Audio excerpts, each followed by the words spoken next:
Hello and welcome to Art Show. I'm Craig Stover, and today I have with me Mary Henderson. Hey, Mary, how are you today? Hi, good. How are you? Very well, thank you. I wanted to start right away and share some images of your work. So, like normal, I went on your website and Hmm. other places and looked at a variety of pieces, and I chose a few. And I particularly wanted to start with this picture. So this is a painting.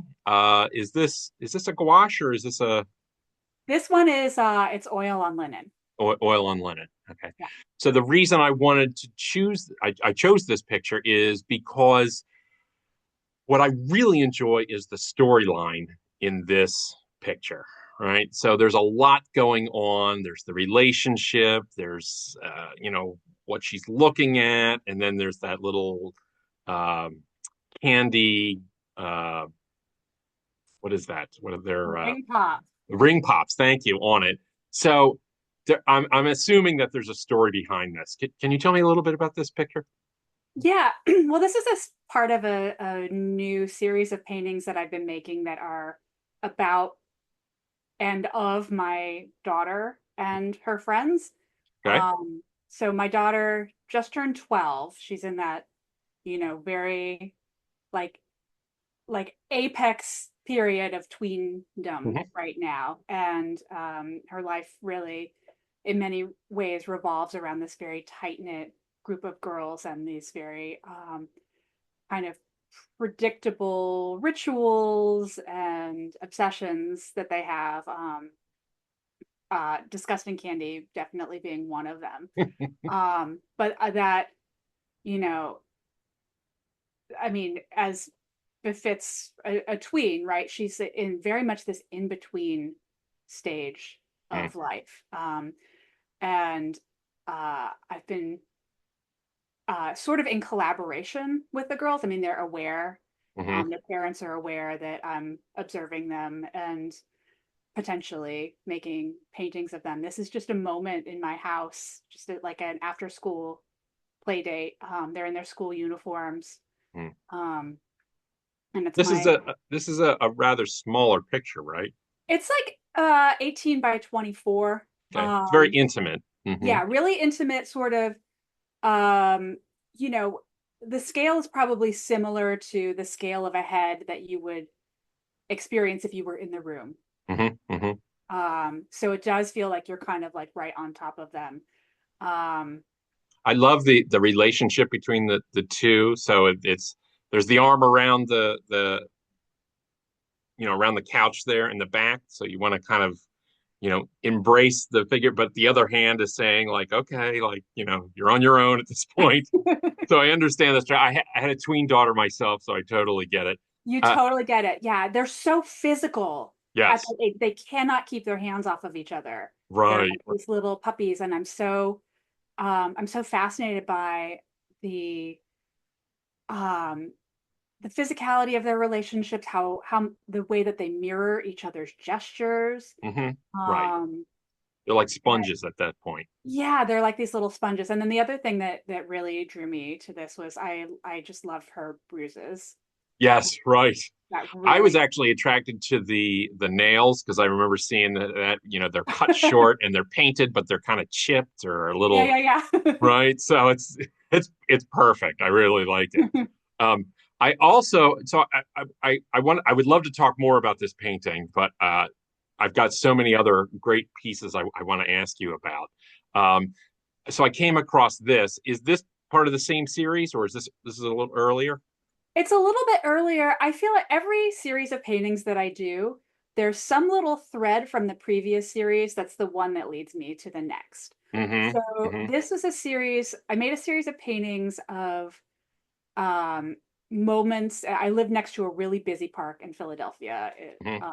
Clark Park. Mm-hmm. It's uh, very, very much a community hub. It's always packed. And it's kind of my front yard. So Mm-hmm. Mm-hmm. I made a series of these really tiny paintings that were just these moments that I had witnessed over years of of, being in the park almost every day. Hmm. So this was just a, moment when my daughter was playing with some other kids, and there's a tree in that park that's known as the climbing tree. Hmm. Well, I And was attracted because of the intimate scale. Again, but these are much smaller, so that conversation you're having with the viewer is just so intimate about these. I did my weird question for this was you described these. There's a whole series of these. You described them as artist made frames. yeah, Did you actually make the frame, or did you just choose the frame? I it's sort of I found a fabricator, Mm. a frame shop who was willing to give me just like the end pieces. So Hmm. she and it was I just an assortment of a Hmm. hodgepodge. So I gave her some specifications, and she sent me just like um the frame stock, just Right. join, and then I built the rest Nice. out, Okay. and painted them, so that they They would work be they work ready for really the well summer. with the paintings. So Thank you. They're a little controversial. I've had uh, really. I've had mixed responses, but I felt pretty strongly about them. No, I love them. I think they work. So go with that. So obviously, I've got a lot of questions about your process that I want to ask. So the Sure. first one is your source materials. So I'm assuming that you are working from photographs. Yeah, just digital photographs, just iPhone photos. So So you're always constantly. I mean, everybody has a phone with them anymore. So you're constantly snapping pics. Do you do you work from the image on a screen, or do you print out and work from the printout? a little bit of both. So Okay. the photos, I usually work from terrible photos because Okay. I don't necessarily like plan it out and frame it Uh-huh. in camera, in a sort of proper photography way. I'm just sometimes I'm not even looking. Mm-hmm. Hmm. Sometimes, sometimes my daughter has my phone and she's just goofing around and taking pictures. So a lot of what winds up being painted is like a tiny corner, Hmm. just this blurry, pixelated Hmm. mess, Hmm. that I'm blowing up. So there's a lot of uh, interpolation, um, in the process. Hmm. Um, and ooh, jump scare. um, I so sometimes I work, with an iPad Hmm. right next to it. Sometimes a printout, sometimes both. It's nice having an iPad, for those really small scale things, so Hmm. that you can, blow up a moment. Although, very often it's just a mess. It's a hodgepodge uh, when I zoom in. I was So, going to ask you because we're talking about the sizes, and for the most part, I've seen a lot of your pictures that are either intimate in scale or sort of maybe life size with the figure. But I've also seen where you blow them up, and I was wondering, are you using a projector for that, or are you just still using the your iPad? I use I think I used a projector for this one just for like the basic Hmm. drawing, just to Hmm. locate stuff. Right. Yeah. Whatever gets the And job done. yeah, whatever gets the job done. I Right. mean, I used to use grids. I've Yeah. done all different things. This I'm pretty sure I projected, which I'm not a great technical. I'm not great with the projection and doing.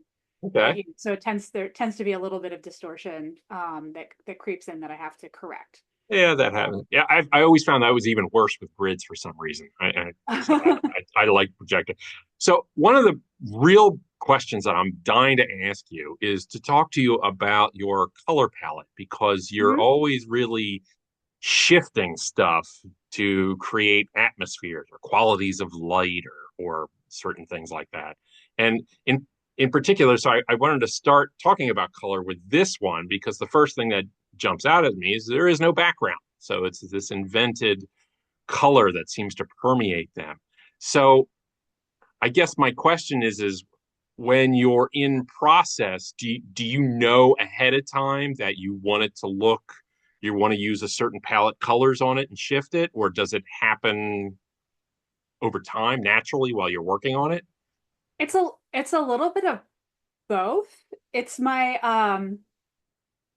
in some ways my process is really, it's very like tight. There's a lot of, straight representation, kind of um I guess almost like a little bit cerebral in how I sort of work in series and things like that. And then that element of my work, the color, is my like one weird loosey goosey, like I'm just kind of trying to like read an aura or Uh-huh. something. But that's what Uh, makes you you, right? That's what makes your pictures stand out like well, I'm glad that you perceive it that way. So yeah, it is like when people ask about it, I'm like, I don't, and so sometimes I read it wrong, that. like Hmm. I'll if I'm too much like, oh, I would really like to do a painting that's, sort of, I don't know, like ultramarine blue and pink or whatever, and Right. try to kind of like will that into being. It doesn't always work. And Yeah. sometimes I have to just completely scrap it and do brand new palette over the top of it. So I this love, one, go oh, ahead. go I love the idea that, that these are painted images because I think when people see them at first, they think photographs, but then they see it's painted image. But what I really enjoy is the fact that you've messed with the colors in a way that today, with computers, everybody just boop and it changes the saturation rate or the hues. But there's so many conscious choices that you have to make to get these colors like this. Um, yeah, that's really kind of interesting. you can do a study, right? I mean, I do digital color studies if I'm trying to decide, but like I mean, you're a painter. It's not, Yeah. it's, it's like the germ of an idea, but the way that, like dirt and oil Hmm. acts is very, very different from the way pixels act. Right. And you can think you have a plan and then, like the painting punches you in the face. And Right. So this one is quite large, yeah. right? So I was really thrilled to see that you have this sort of range in it.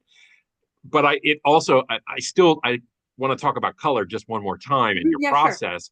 Are you working at this doing sort of are you building up, say, washes of color, or are you a lot more direct?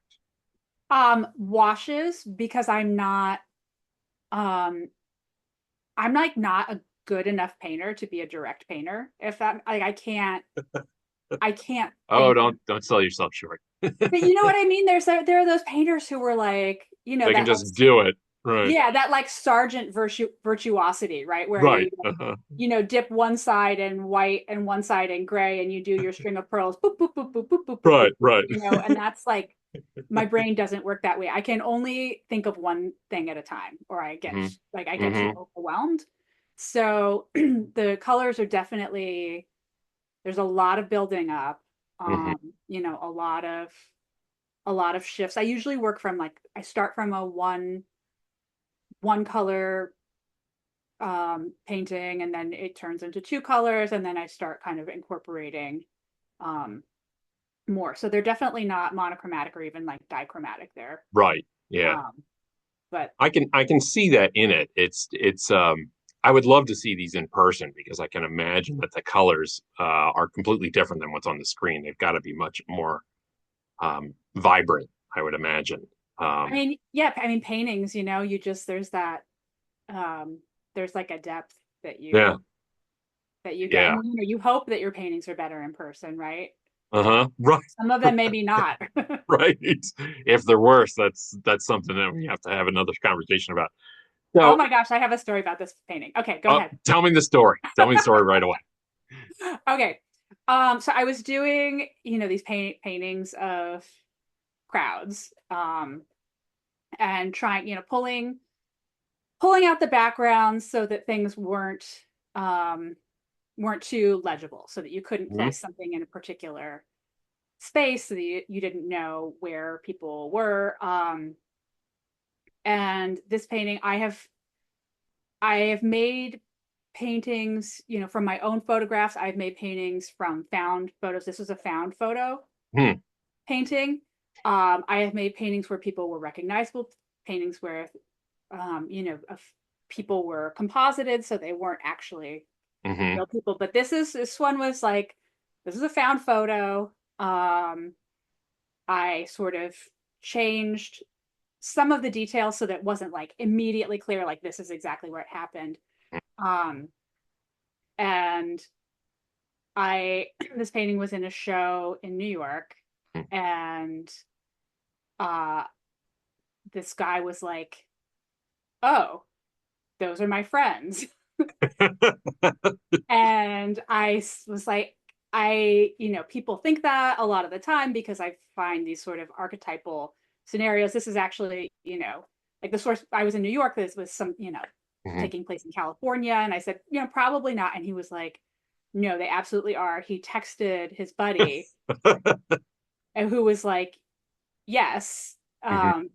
So this guy contacts the gallery, and I was like, oh no. Right. Yeah. Um, Right.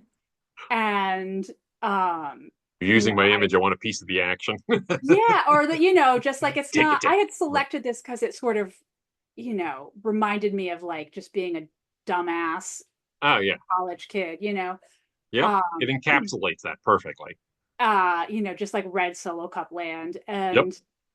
And so this guy contacted me through my gallery. We set up a phone call, and I was so scared to talk to him, and he was so moved. He Uh-huh. loved it.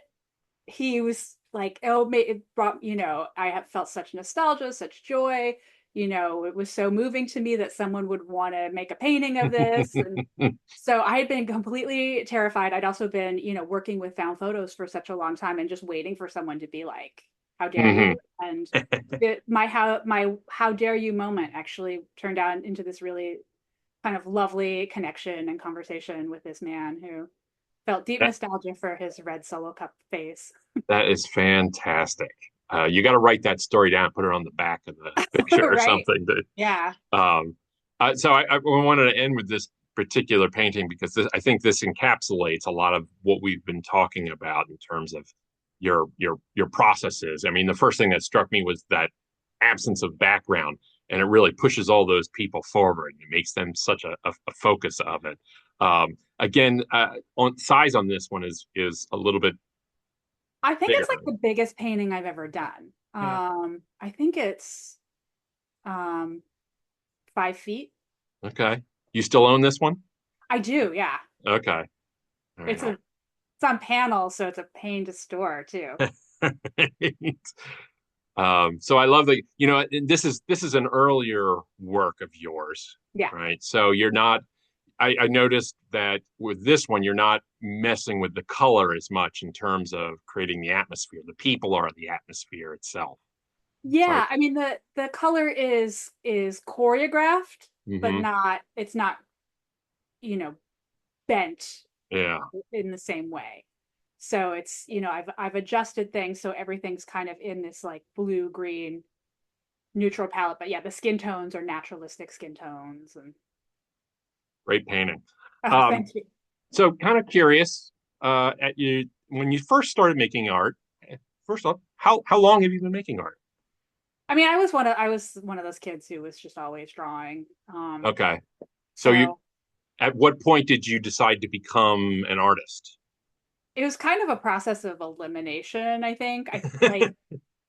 I didn't go to college for art. I went to a liberal arts school, Okay. thinking that I was gonna, um, I had various plans, but I didn't really um, come down on the studio art side of things until the very last minute. I was at the school that I went to, it was an art history and studio art department, Hmm. together. And I was kind of like straight up and down 50-50 until it was time to do a thesis. And I had planned to do an art history thesis. And in the last minute, I was like, I don't know.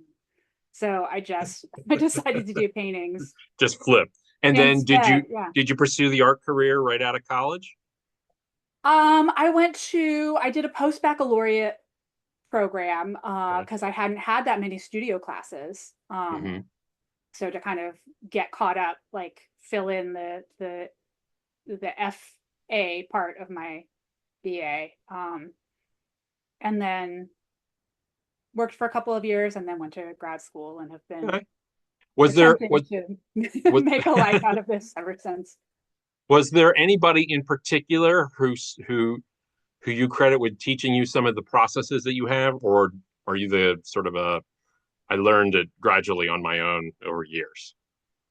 Kind of the latter. Um, so as a figurative painter, I'm sometimes jealous of people who went to academies where they learned all this stuff about anatomy. I mean, I've taught figure painting and I'm like elbow. I mean, I don't know any of Yeah, but I you don't make a know hell of any an of that elbow.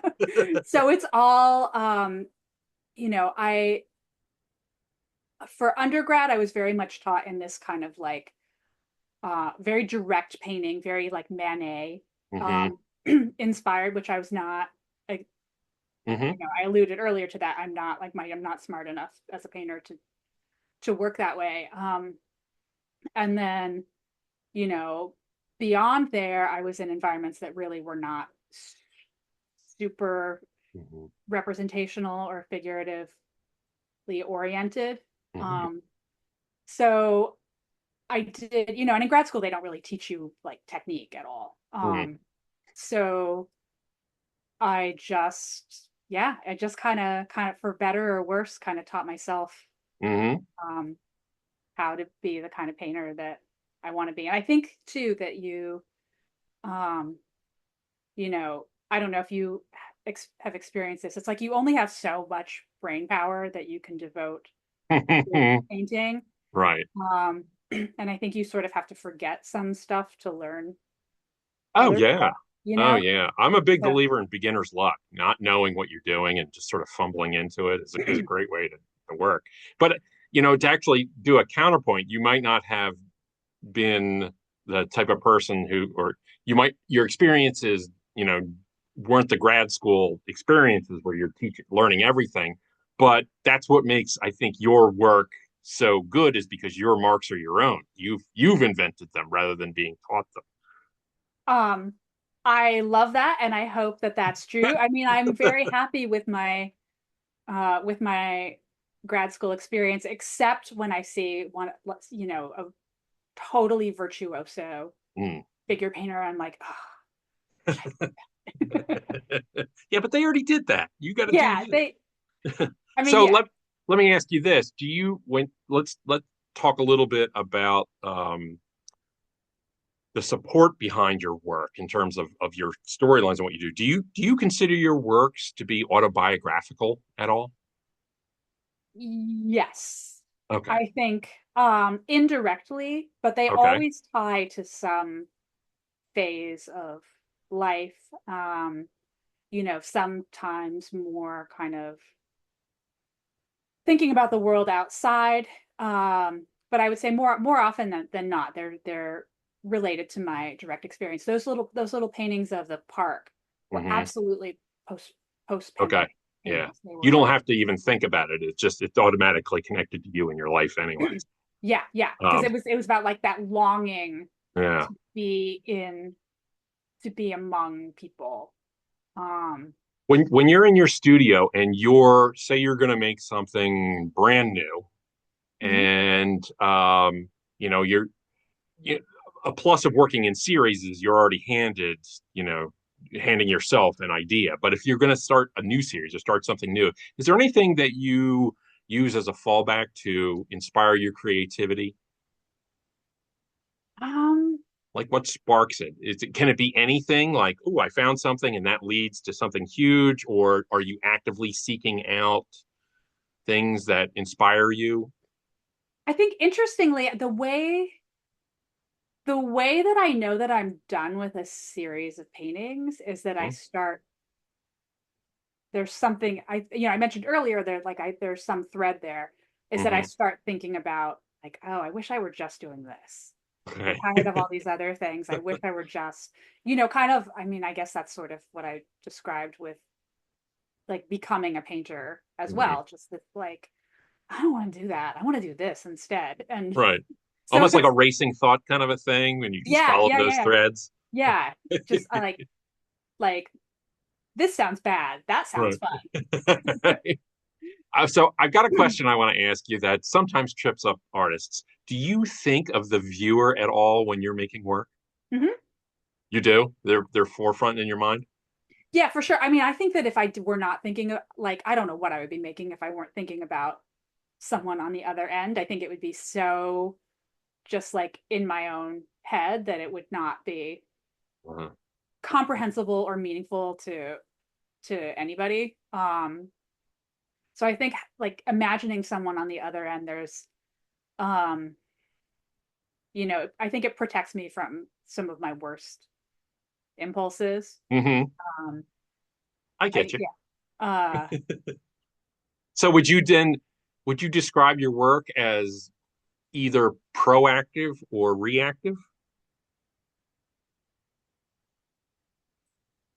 I mean, you don't want to That's say not your always work easy is to answer. Yeah. yeah, you don't want to say your work is reactive, right? Because that implies that there's something like Yeah, but you're reacting to things that you come across. yes, I think that's really true. I think that I'm definitely more, I'm inspired by these moments that I experience, and kind of, you know, I'm definitely like a ruminator, in every aspect of my life, and I think that my painting practice is very much driven by that tendency Hmm. to sort of go I back get over, that sense. I and think go I can back feel that. over. Yeah. Yeah.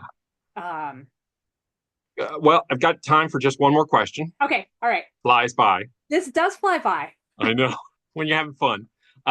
So, question I ask a lot of artists: what does making art do for you? What does making art do for me? I think, um, I mean, I know I'm really unhappy when I'm not making art, when I'm not finding time to, this is like therapy. Oh my God. You're I not was the just first to talking say about this yesterday. that. um, yeah, it's sort of, I mean, it's more like a need than a desire, right?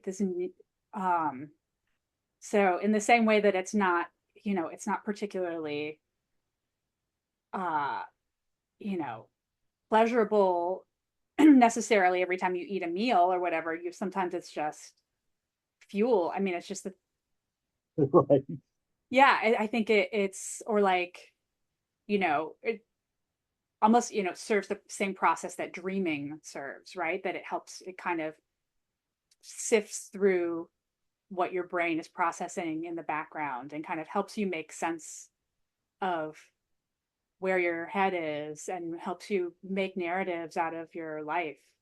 I That's a great answer. I love that. It's similar to dreaming. I hadn't thought about it that way, but yeah, because you kind of got to do it as if dreaming isn't enough, right? So let's make art as well. So, well, Mary, I can't thank you enough for coming by and talking to me today. I This really is so appreciate it. great. And I want to thank everybody who watched today's Art Show episode. We really appreciate your support. Of course, liking and subscribing helps more people find Art Show. So please do so. Again, thank you, Mary. I really appreciate it. That was great. Thank you so much. This was really fun. Thanks, everyone. Take care.